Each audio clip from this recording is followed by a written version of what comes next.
Mendoza over the middle. Oh, he's got it. And get the ball in the hands of Carnell Tate. David Bailey, he is a sack machine. Out into the open. What a move, Lemon. RedZone City, touchdown Ducks. As Caleb Downs dislodges the football. Jeremiah Love, full head of steam, and there he goes. Love off to the races. You know, people looking at this draft class wondering what it's going to look like. There's a lot of starters to be had deep into this draft. Mendoza diving toward the end zone. Touchdown! Great catch in traffic by Lemon. There was pressure from David Bailey. Over the middle to Carnell Tate. Kenyon Shanique with a hurry. Caleb Downs picked it clean. Love's going to get it again straight ahead, and there goes Love. I'm fired up. It is a really, really good group.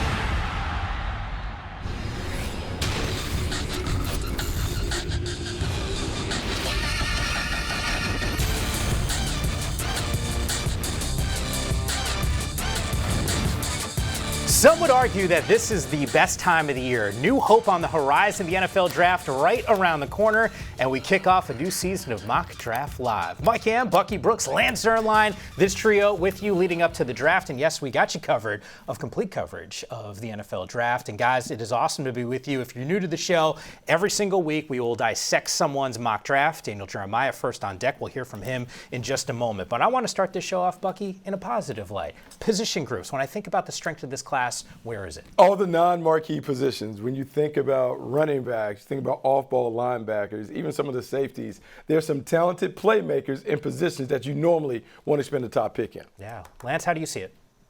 I think Bucky mentioned a couple of them. Safeties and linebackers, it's been really light over the last several years at those two positions. But this year, I had a couple of executives just this week comment on how deep the linebacker class was, and that you're going to find good starters in the second and third round. So this is an exciting year for two positions in safety and linebacker that we don't usually see a lot of strength there. Yeah, and by the way, we'll hear a couple of those guys' names called the top tier guys in round number 1. Mock Draft 1.0 for Daniel Jeremiah, who joins us here on Mock Draft Live. And DJ, I think, 3.0. I think that the reality is that we are going to be going back and forth, DJ, all leading up to the draft, multiple versions of your mocks. Give me the breakdown of the research that you've been doing on these guys. Well, free agency helps inform it. And lo and behold, I mean, when I sent this thing in, Jalen Waddle, I think, just was like, well, let me screw this thing up real quick. So I had to make some on-the-fly adjustments. But it's free agency does make it a little clear. The picture's a little clear. We're trying to put the puzzle pieces together, much like Lance's background, a lot of different shapes and sizes and colors, and just trying to meld it all together. That's what we're trying to do here. A strong background, Lance. Don't let DJ just kind of give it to you. But at the end of the day, we can't all have like the fancy bookshelf behind us. DJ, I'm pretty sure you probably haven't read none of these things. Okay. Read none, not a single one. Not one. Just wanted to double check and make clarification on that one. But let's start things off here, DJ, because it doesn't seem like there's much drama at number 1. Yeah, to me, it looks like, and it will be Fernando Mendoza out of Indiana going to the Las Vegas Raiders. Tom Brady being involved in this process, got a chance to see him play late in the season. The size, the arm strength, all the physical tools are there, and then you add to it the intelligence, the intangibles. I think this is a no-brainer for them at number 1. This is where it starts to get interesting. After that first overall pick, you get to the New York Jets at number 2. I could go in a lot of different directions. I've been putting David Bailey there. And this one, I wanted to switch it up. Put Arvell Reese from Ohio State, someone who's played off the ball, can play on the ball. I think his future is as a pass rusher on the ball. I think that's going to require some time, but this is a Jets team with 3 first-round picks next year. This is a team that's building towards the future. They can continue to grow with Arvell Reese. We get to number 3 with the Arizona Cardinals. Desperately need their quarterback of the future. I don't think there's one they can take here. So let's get someone that can support that quarterback whenever he eventually arrives, and that's Francis Maui-Noah out of Miami, the best offensive lineman in this draft. Plug and play him at right tackle. You've got him and you've got Paris Johnson on the other side. You've got the bookends for when that quarterback does arrive. Next up, we've got Tennessee with the 4th pick. And when you look at what they did in free agency, man, they were heavy on defense. They got a lot of guys to help Robert Saleh and this defense get back on track.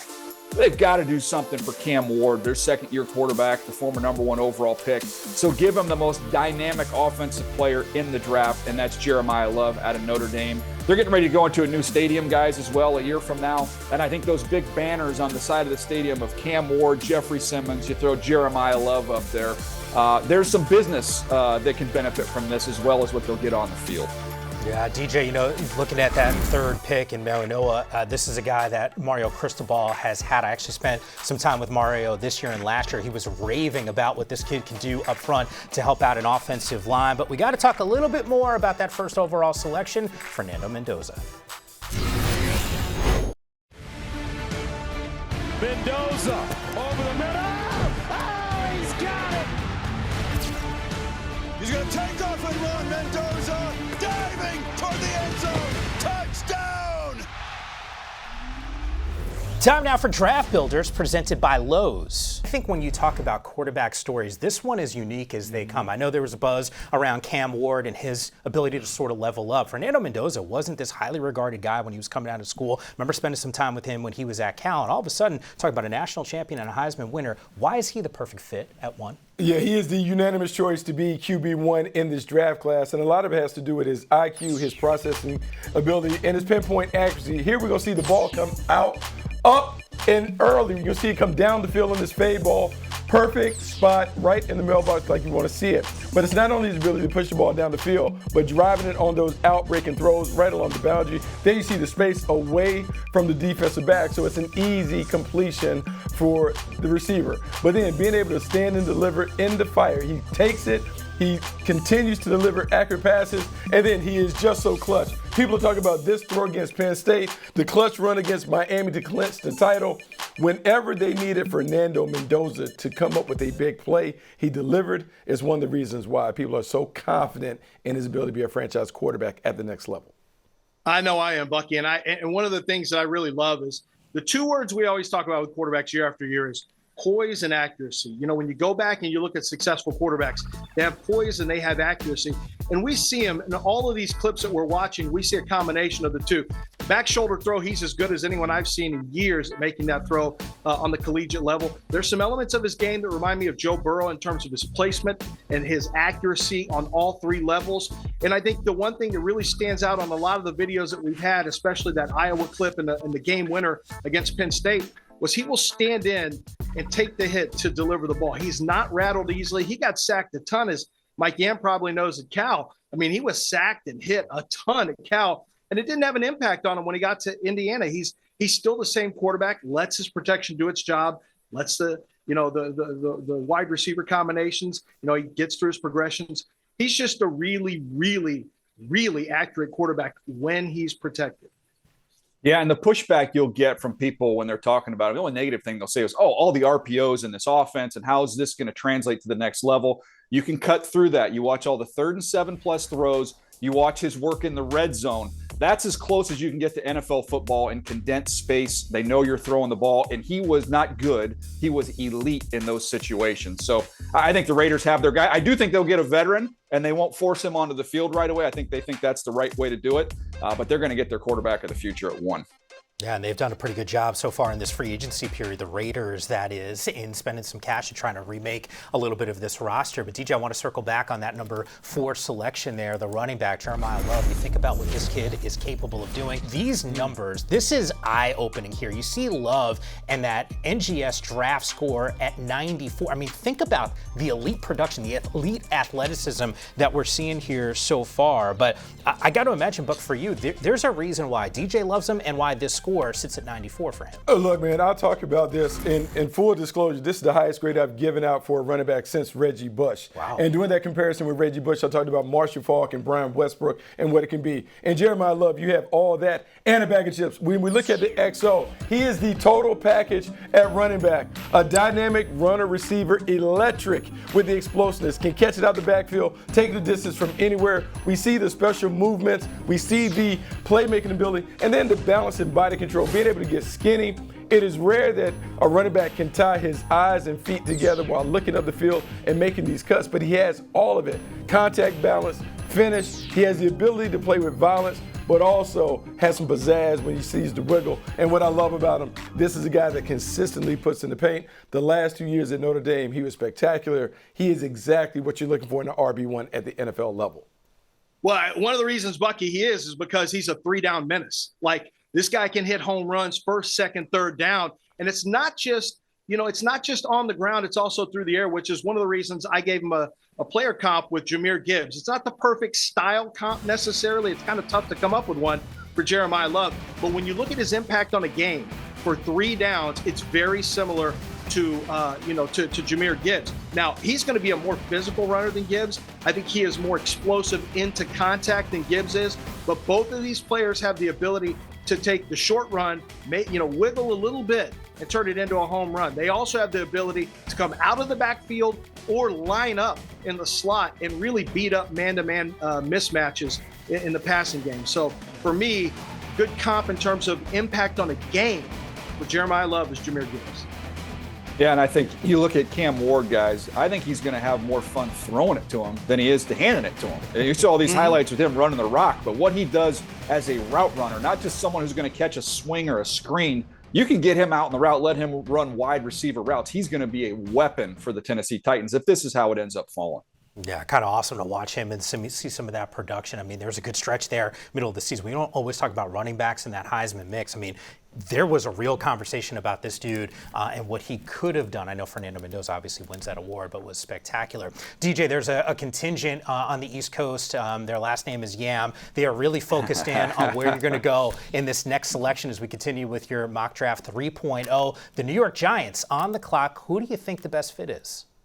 Well, I was tempted to look at an offensive weapon for him, but I'm going to just take the most impactful, the most dominant player that's left on the board, and that's Sonny Styles from Ohio State, who has got a chance, in my opinion, to drop right in there and be a Pro Bowl level player from the jump. You think about the talent they have up front along that defensive line.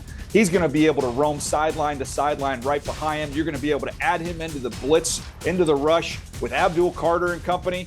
Between Dexter Lawrence and Abdul Carter and Burns, I mean, goodness gracious, that will be a fun addition to that Giants defense. All right, let's stay with the Ohio State theme, and let's get to the Cleveland Browns. I do believe they come away with a receiver and a tackle, and whatever order that falls off, we'll have to wait and see. In this iteration, I had them get the wide out. They don't have to go far. You get Carnell Tate, elite vertical weapon, has the size, playmaking ability. He'll be a big hit there in Cleveland, and they're going to have to get that tackle a little bit later on here in the first round. Stay tuned. Next up, we've got Washington. In this one, I like Ruben Bain as the fit to complement what they did in free agency. They go out there and they get Owe. They go out there and they get Chase on. To me, those guys are speed guys. Now you add Bain, who can play outside on those early downs and then can kick inside and rush inside of those guys as an interior pass rusher, a real tempo setter, tone setter for Washington. Next up, we get to New Orleans. And this one just kind of fell to him. David Bailey, I have rated a little higher than this. He fell right into their lap, gives them a real fastball off the edge. They've got more power guys. Think about Granderson. Think about Chase Young. This gives them a true fastball, and David Bailey off the edge there at number 8.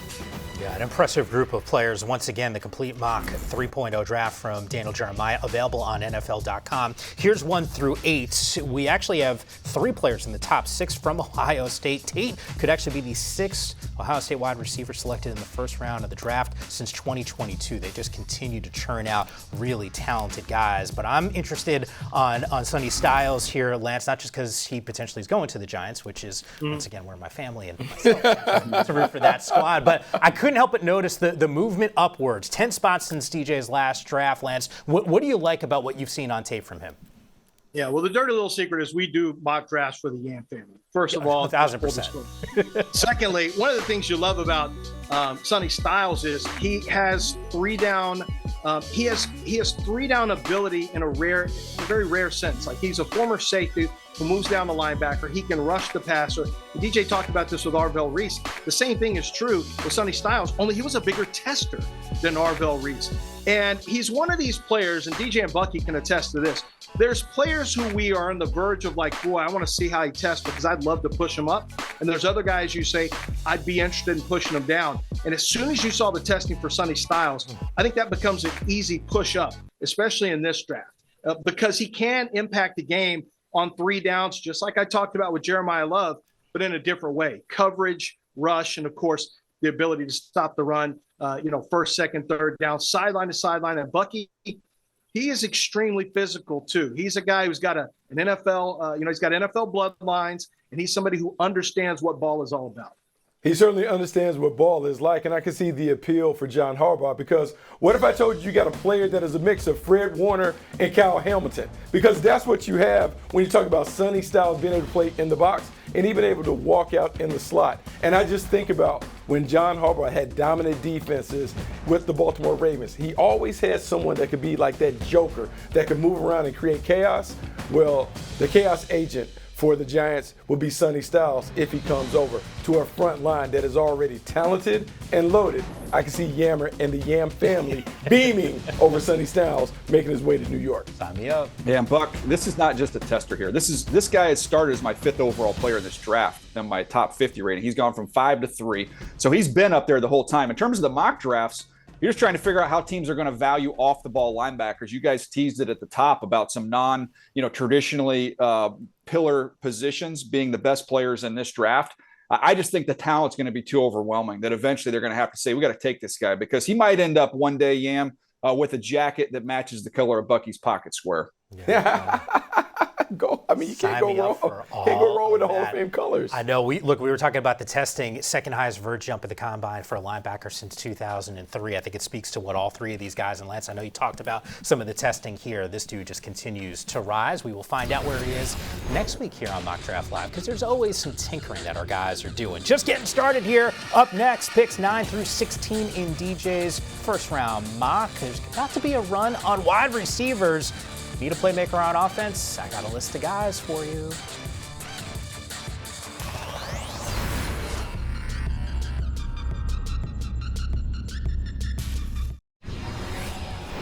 Along with Bucky Brooks, Lance Zierlein, and Daniel Jeremiah, it is Mock Draft Live. And keep in mind, we got you covered 2026 NFL Draft presented by Bud Light and powered by Verizon. It's live on NFL Network, ABC, and ESPN. Got you covered April 23rd through the 25th. We continue with DJ's mock. And DJ, we left off at number 9, Kansas City. What do we got?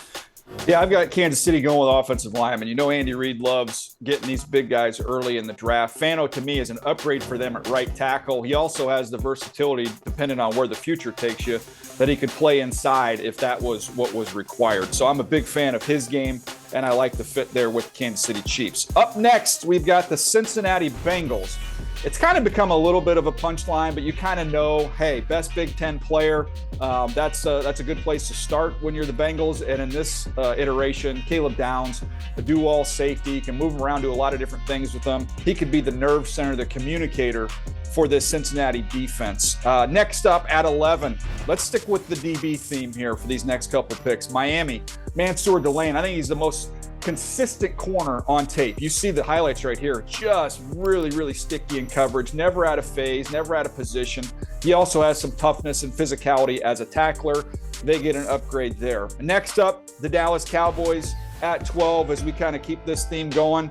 Let's go with Jermod McCoy, corner out of Tennessee. Missed the year in 25, but you go back to 24, he was excellent. You can put his 24 tape and say his 24 tape is even better than Delane's 25 tape, but he has missed time with injury, was not healthy at the combine. I do think, though, upside-wise, this is a good pick for a secondary that needs it in Dallas. Good collection of players. By the way, I'm just sort of thinking through these first 12 selections on DJ's mock. Reed, Styles, Tate, and Downs all in the top 10. Keep in mind, Ohio State would join Michigan State in 1967 as the only schools in the common draft era to have 4 players selected in the top 10 of a single draft. That also explains the success that Buckeyes team has had. Lance, I want to circle on McCoy for a second. I know DJ made reference to some of the injuries coming off the ACL as well. How do you assess this guy as an NFL player and in terms of that position, considering that he was banged up? Well, I mean, you look at the traits. You start with the traits, you get to the tape, and we'll work off 24. That's no problem. I mean, when you look at him, if you're going to draft a corner high, you want a press man corner who's got some size and strength, and that's what he has. When we talk about strength, we talk about the ability to jam. It's one thing if you've ever been pressed in basketball, when somebody's all up in your face like that, that's a whole different thing, and that's what he's able to do. He finds the football in the air. You can't make a play on the ball if you don't find the ball.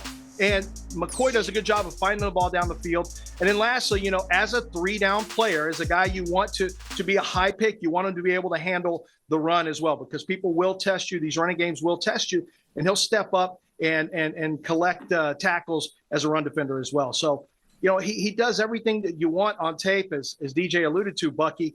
And, I guess you have to work through no tape in 2025. But to me, all the other factors are there.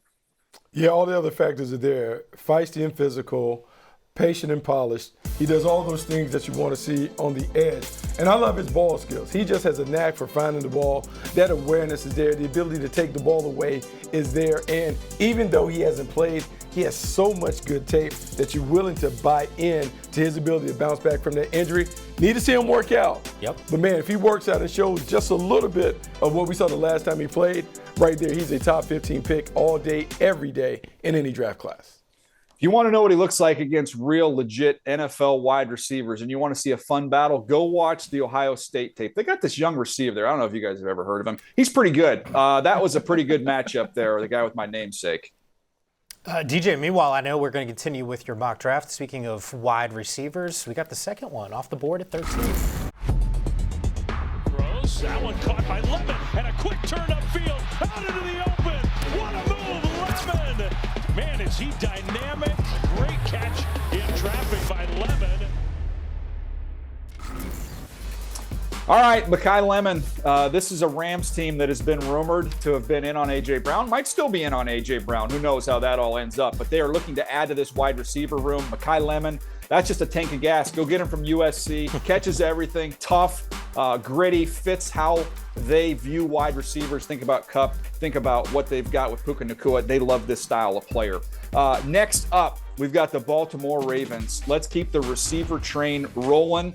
They go to Arizona State. Jordan Tyson, and I'll explain this one. Declan Doyle is the new offensive coordinator for the Baltimore Ravens, came from Chicago. Now, if you look at what they saw in Luther Burden last year and what they were able to get out of him as the season was rolling along, I think Jordan Tyson's a similar type player. Excellent in his releases, excellent at the top of the route. He would be a nice player opposite of Zay Flowers. All right, let's get down to pick number 16 with the New York Jets, and one of my absolute favorites, Omar Cooper Jr. from Indiana. And you want to talk about somebody who is tough and physical and wants to do that dirty work in the middle of the field. This is your guy. After the catch, absolutely refuses to be tackled. So he does all that stuff underneath, the middle of the field. And then if you want to go over the top, down the field, see what he's capable of, just flip on the game winner against Penn State to see him climb the ladder. I love this dude as a player, and I love this fit opposite of Garrett Wilson with the New York Jets. Yeah, DJ, I'm thinking back to the college football season, that one of the iconic games in the entire year. As you take a closer look at picks 9 through 16, DJ right now has got 4 wideouts in the first 16 picks of his latest mock draft, which is available on NFL.com. It is time for Sharp Picks. It is presented by Gillette. So, Buck, speaking of Lemon, I got an opportunity to see some glimpses of that pro day for him at USC. What do you like? I like everything about his game. When we just talk about being a pass catcher over the middle of the field, he does that better than anybody else in this draft. And when we look at the X and O, you just see it time and time again how natural he is as a pass catcher and playmaker. Very easy, always catches the ball away from his body, makes tough catches, courageous over the middle of the field. And from the slot, you won't find many guys that are better route runners. I just love what he brings in terms of being a chain mover at the next level. And when I go back and I look, outside, inside, he has that versatility. I just believe that at the next level, he's going to have a ton of plays as a chain mover and red zone scorer just from the slot. Not many defensive backs can keep up with him over the course of a game. Buck, I think it's an easy comp when you make Amon-Ra St. Brown. It's easy from the standpoint of work from the slot, a USC guy. What's interesting is when you really watch the way he plays and his demeanor, he's very reminiscent of Jordan Tyson's wide receiver coach at Arizona State, and that would be Hines Ward. He's got a lot of dog in him. I mean, this guy, contested catches are no problem. He catches through heavy contact, as you've seen in these videos. He is a really aggressive personality, and every ball he believes is his, he attacks it that way, and then he has the ball skills to make it a reality. So, he's just ultra competitive, great ball skills. There's some questions he hasn't tested, he hasn't done the athletic testing, but you just rely on the tape, and I think you kind of know who he is. Yeah, the tape's really good. And guys, there's levels to comps. Like Amon-Ra St. Brown is level 1. Then Lance takes it to Hines Ward. That's level 2. If we want to go all the way to the top to level 3, it's Johnny Lawrence from the Cobra Kai, because fear does not exist in his dojo. He has absolutely no fear gene. He plays with reckless abandon with his body over the middle of the field, and I absolutely love watching him do it. If you're a quarterback, you got to have trust that your guy's going to go compete for the football. I mean, you have no worries when you're throwing the ball to Mekhi Lemon. DJ, I got to get your notes on the latest season. I'm a whole season behind. I needed to get my draft prep done, just like I'll be honest, so once they went to the water park, I thought it jumped the shark a little bit, but it was a good series up until that point. Fair enough. By the way, you made reference to Cooper in one of those significant catches. This is how good our team here is on Mock Draft Live. Here's a look at it. I mean, you think about what he was capable of doing. Just absolutely impressive. That 7-yard game-winning touchdown against Penn State with under a minute to go. Incredible moment for him, incredible moment for Fernando Mendoza as well. He is a riser, according to DJ. Lance, when you think about what he can do on an NFL field, take me through. Well, I mean, he's really difficult because he when the ball's in his hands, he's a lot like, Deebo Samuel, right? And he's physical. He's got the same kind of body type. But when you watch him run, I mean, he's got an acceleration and a top-end speed that is a little unusual. Deebo Samuel doesn't have that low 4.4 speed. So he can take you vertical, as DJ mentioned. Frankly, I don't think Indiana used him enough vertically. He has that ability. You can throw, short throws and let him catch and run and do his thing. I think in the intermediate is where he needs some work. His route running needs to get a little bit better. His contested catch success needs to improve. But he's very physical. He's very strong. He's tough with the ball in his hands. And to be perfectly honest with you, I mean, he is an easy player to project as an ascending wide receiver, which is why DJ loves him at 16. Yeah, he's easy to project. He's a wide receiver 2, wide receiver 3 at the next level in a spread offense. Chain mover. This is the guy that you can rely on third down and got to have it. He is going to come up with those big plays. When I watch him, I love just the steady Eddie nature to his game, catches the ball consistently, shows some yak ability, but more importantly, he's just a pro. When you watch the tape, you just write down in your notes, a pro. This is a guy that's gonna play a long time in the league, gonna catch a ton of balls, and he's gonna be the perfect complement on the backside of a dominant wide receiver.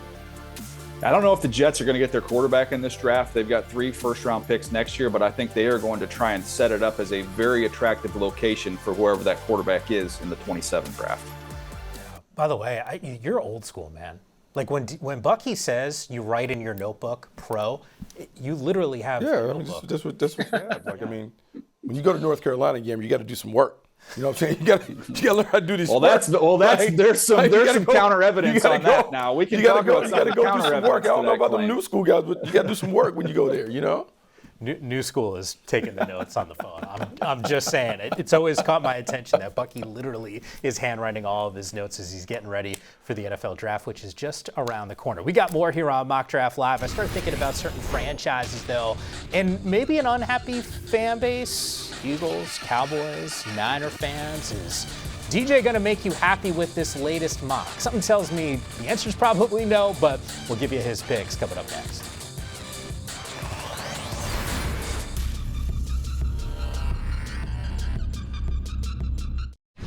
Back here on Mock Draft Live, we check in on Daniel Jeremiah's Mock Draft 3.0. And DJ, the Lions, they're on the clock at 17. Yeah, and this is going to begin a run on some offensive linemen over the next few picks here. At 17, Monroe Freeling, probably the biggest upside of any offensive lineman in this draft. Just hasn't played a ton, but you watch him as a true left tackle at Georgia, got better as the season wore on, and this is a Lions team with a vacancy at that tackle spot opposite of Penei Sewell. So 17, we see an offensive lineman. If we jump down from 17 and go to 21, this is where I have 4 offensive linemen in a row coming off the board. I've got Blake Miller going to the Pittsburgh Steelers. This is a team, you look at this and say, I don't know if that's a need for them. Well, I think there is an opportunity for them to upgrade at a tackle position here. You take Troy Fautanu, he switches from the right side over to the left side. Blake Miller plugs in as an upgrade at the right tackle position for that offense with the Pittsburgh Steelers as they're still looking for their quarterback. Next up, the Chargers. This might be wish casting as someone who calls their games, but I had the best interior offensive lineman in the draft falling into their lap, and Venga Ioane out of Penn State, who is dominant on tape. He can move you at the point of attack. He's athletic to get out and pick off guys in space. Mike McDaniel's new offense with the tackles they have, and you throw him in there at guard, that would be a fun watch for me on a weekly basis. So selfish pick. Next up, I've got the Philadelphia Eagles, and I've got them in a situation where Caden Proctor, do they need him right now? Probably not. They're in good shape with their tackles, but Lane Johnson's not getting any younger, and the Philadelphia Eagles are an organization that's smart to see the future and be a year early as opposed to chasing something a year late. They could use him if they needed to. He could fill in at guard year one, but I think this is more about your starting tackle for the 27 season in the big man out of Alabama. Cleveland, I talked earlier about them going tackle, receiver, receiver, tackle. They gambled. They went receiver with Carnell Tate, and lo and behold, one of the two pure left tackles is still there for him at pick number 24 in Caleb Lomu. In this situation, I could see them getting a little jumpy and maybe even moving up to secure him to make sure they didn't miss out on a tackle if they go with the receiver with the first pick. Lomo's excellent pass protection. He's got really good feet. He's got good balance. Just needs to get a little bit stronger in his core. But this way, it worked out for the Cleveland Browns. Yeah, DJ, I love the astute observation on what Philly has typically done. By the way, some issues in terms of health on that Eagles offensive line, so maybe Proctor does make a lot of sense there. Just in case you're keeping track at home, 5 wide receivers according to DJ in the first 18 picks, and clearly a good run of offensive linemen. Yolani, let's go back at him, Lance, at number 22 going to the Chargers. I know DJ set it up as sort of like a selfish pick, but what do you like about the big fella out of Penn State? Well, number one, I think that he could end up at 22. I mean, he's a guard. I think that's one of the spots where he could end up. One of the things you like about him is the consistency from snap to snap. I watched him in 24. He was heavier. He lost weight. He really went to work on his body type, slimmed down, and got much quicker and much more consistent at hitting, his landmarks. He's got good feet for a big man, but what he is he is a gap scheme, get downhill power player. So, I don't know how he'd fit, frankly, with the offense they're going to be running over there with the Chargers. Inside zone, I have no problem with, but he likes to get downhill with double teams, really clear out double teams, climb up on linebackers, clean them out.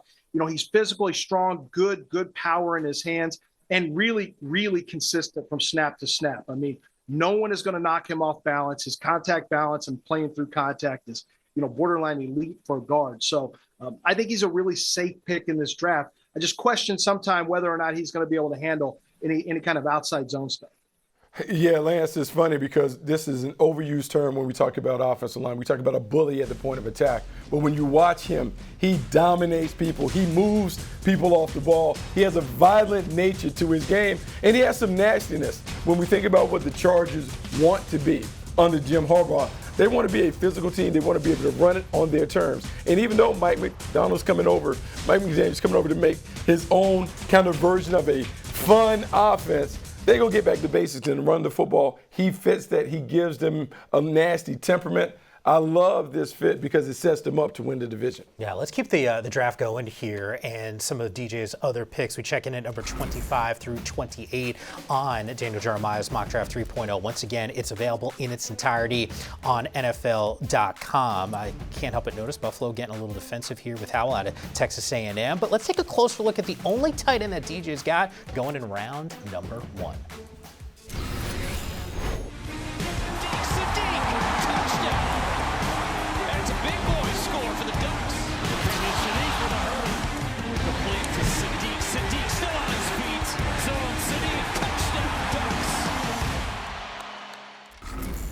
Oh, DJ, they already got the present on that roster in George Kittle. You think the future, though, could be the kid out of Oregon? Yeah, we just got to get him in the weight room, though. If we could just get him to work out a little bit. Just looking at him in a uniform, you don't find anybody prettier than that. Now, he's not the ideal height and kind of range of a tight end. You got to be creative with him. And I think that's why he fits with a team like the Chargers, Mike McDaniel, you guys were talking about. Or in this case, he falls to Kyle Shanahan, who's going to know how to use him as a weapon. Someone who's excellent run after the catch. He's got elite speed at the position. From a comparison standpoint, I go in the Wayback Machine. I don't even know if you guys even remember Dustin Keller when he was coming out of Purdue as an undersized tight end. You can move him around, do a lot of different things. He went to the Jets. But to me, you got to have a plan for him. He's not Loveland from last year. He's not Warren. But if you've got a creative offensive coordinator, you can have some fun with some matchups. Well, good thing is you happen to have a creative play caller there with San Francisco. I don't think that'll be a problem. That's why he's a great fit. He was there in my first mock draft. I think maybe they're in my second, and the Niners fans, they don't like it. They get really angry, but I guess they don't like linebackers who can really, really run and affect the game on 3 levels of the field, because that's what Sadiq is. He's a nightmare of a matchup, because if you go man-to-man, how are you going to handle this speed that he has? I'm not sure how you're going to handle the explosiveness. He'll block a little bit, which is a big advantage as well, because you can line him up in line if you want to, or connected to the line. But I think the guy he reminds me of a little bit is Trey McBride in terms of becoming a high-volume target, high-volume receiver, a guy you can target a ton, just like Brock Bowers, like Trey McBride. I think Sadiq has that ability as well.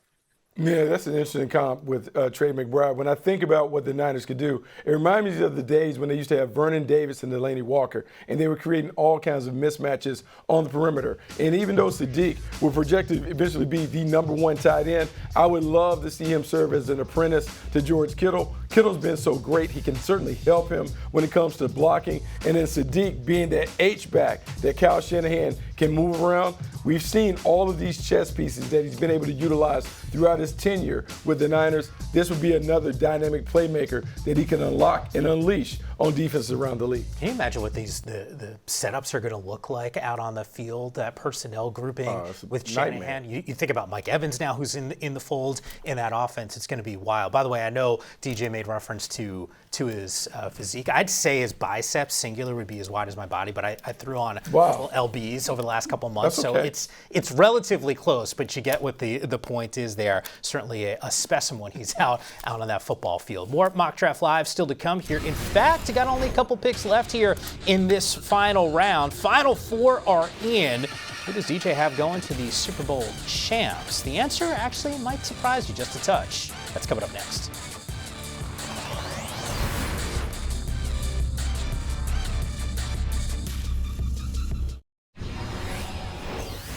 Back here on Mock Draft Live, do not forget the 2026 NFL Draft presented by Bud Light and powered by Verizon. We got you covered. The NFL Network, ABC, and ESPN, April 23rd through the 25th. Nothing like having a new sense of hope and optimism coming off a great few days for all NFL fans. But the Mock Draft continues.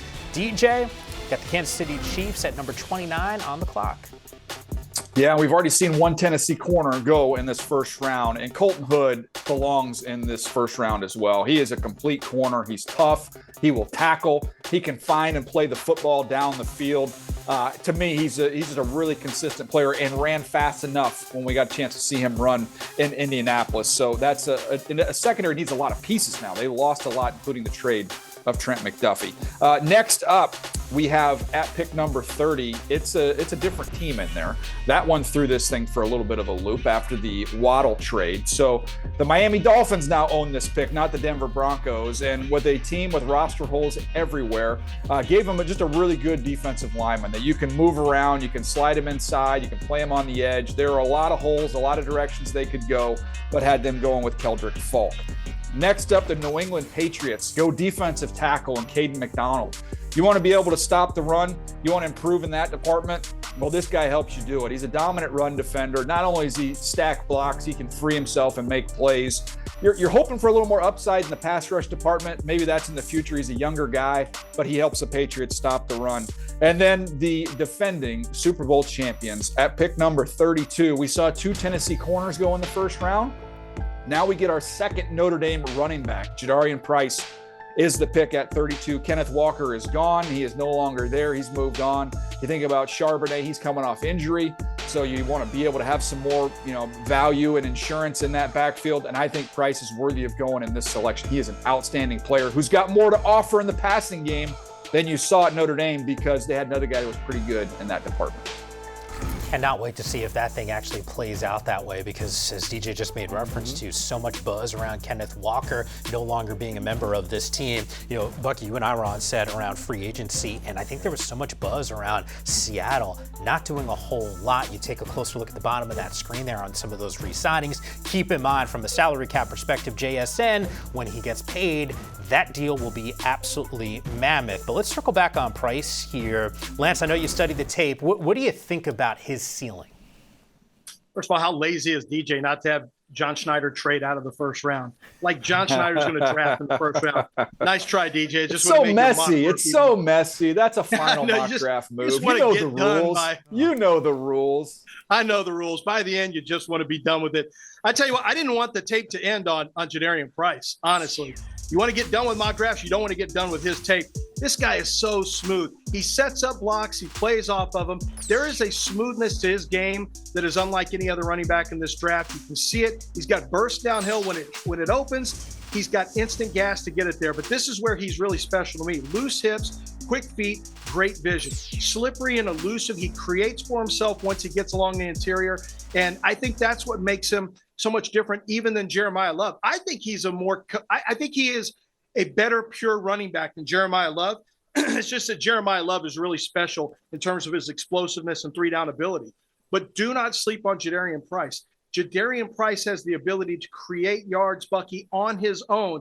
And in this day and age, with O-line being overmatched by D-line so often, you got to have a guy that's got a little wiggle, a little creativity, a little bit of, put a little bit of a seasoning on that run. You got to have it.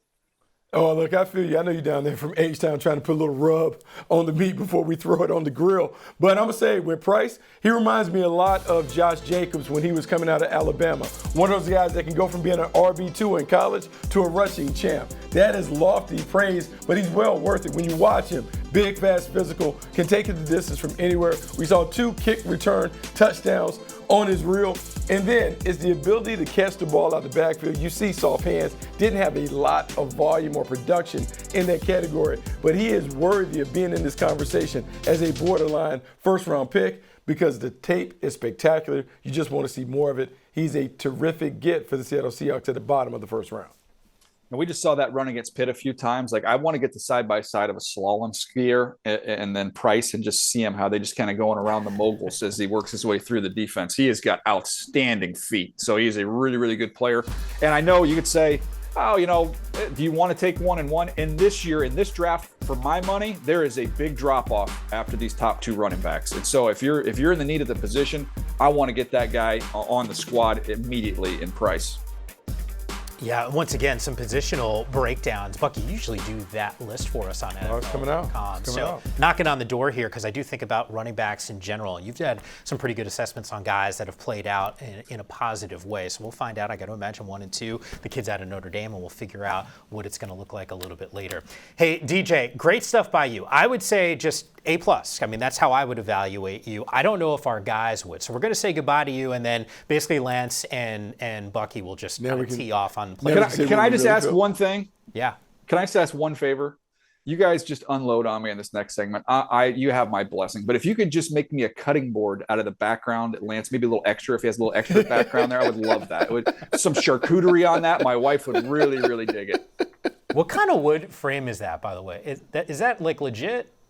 It's not legit. That's just faux wood. Come on, Yam. You're better than that. You're better than that. I don't know. You got to scout it. It's Lance. You got to I thought scout he was it. in a sauna. Like, I know where I feel like he was heated up. It does have a sauna vibe. It feels like a sauna in this room, too, honestly. DJ, appreciate you, man. Great job with the mock, and I know as they continue to drop, we have you covered here on NFL.com. Meanwhile, as I made reference to it, DJ had his group of players. Yeah. Lance, Bucky, they took some notes. They have some omissions that DJ had to tell you who they think should be in round number 1.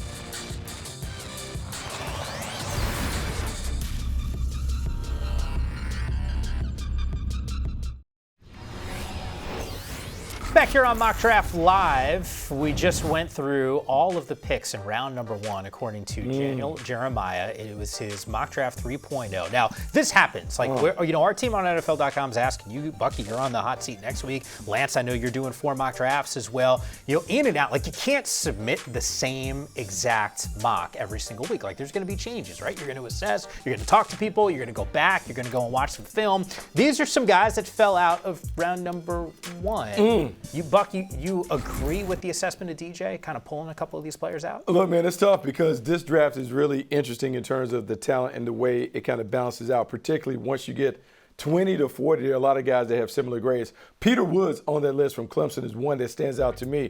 When you watch him on tape, one, the traits and the tools are there. The production isn't. So then you ask why. And you go back and look at previous years, and you see a guy with a tremendous arm over move, first step quickness, has some power, has some violence. Reminds me a lot of Christian Wilkins, who has played at a high level in this league. So to see him fall out the first round, I'm a little surprised, because the Clemson standout is one of those guys that you love to have as a 3 technique and a 4-man front. Lance, what about for you? I would go with the first one. I'd say Zion Young. Let's talk about a big, violent defensive lineman. I had to think there for a second because I couldn't believe DJ had him falling out, to be honest with you. Zion Young, I get that he's not the most complete pass rusher, and that's where he's going to get dinged by some people. But he's big, he's strong, he's the most violent block destructor that you're going to find at the defensive end position, and one of the most violent there on the defensive line in the entire draft. But he's also got an attitude that coaches are going to love. Like, I talked to the O-line coach at Missouri. He said every day was a war for his guys because Zion Young would not give them a break. They had to go to battle. Iron sharpens iron. And that's the kind of mindset that you get from Zion Young. And I think defensive line coaches are going to love it. I think he needs to be in the first round. You know, Lance, it's actually interesting that you said that. I'm kind of just eyeballing this here. I think on DJ's mock, 5 edge guys, 5 wide receivers in round number 1. So if Young was in, that would have been 6. The class, at least in your mind, would that potentially make some sense? Yeah, I think, well, it's going to be a deep edge draft. We already know that as well. And I think that means it's going to get pushed. I think defensive ends are going to get pushed. And that's why I think Zion Young, to me, you draft him in the first because he's got great football character. But because it's a position that is starting to get drafted quickly, the run, and you saw DJ have a run on wide receivers, you know, a run on offensive linemen. I think D-line is going to have a run as well. Yeah. Got another name for me? Oh, let's stick at Clemson. Avian Terrell, being a guy that you want to keep an eye on as a first-round pick, reminds me a lot of Marlon Humphrey. This is a guy that knocks the ball loose. 8 forced fumbles in his career, 3 interceptions. Turnover specialists are always coveted. He's a takeaway machine. That's why he's been going the first round. Yeah, Lance, I'm going to let you squeeze in one more name here. I know we're a little bit under the gun, but would love to just get one more guy that you think should be in consideration for the first round. Shout out to my wife and Anthony Hill Jr., a Longhorn. I got a shout out to my wife, Nicole. He can rush the passer. He's got great speed. He's got terrific eyes, diagnoses, and gets to the hole on a consistent basis. He's a 3-down player. I love Anthony Hill Jr. He's got to be a first rounder. I like that. I saw you taking some notes during the show. Is that Rock 3.0? Yeah, 3.0, already working on it. Okay. We'll find out what it looks like next week on the show. Lance has got his notes too. Thanks for watching.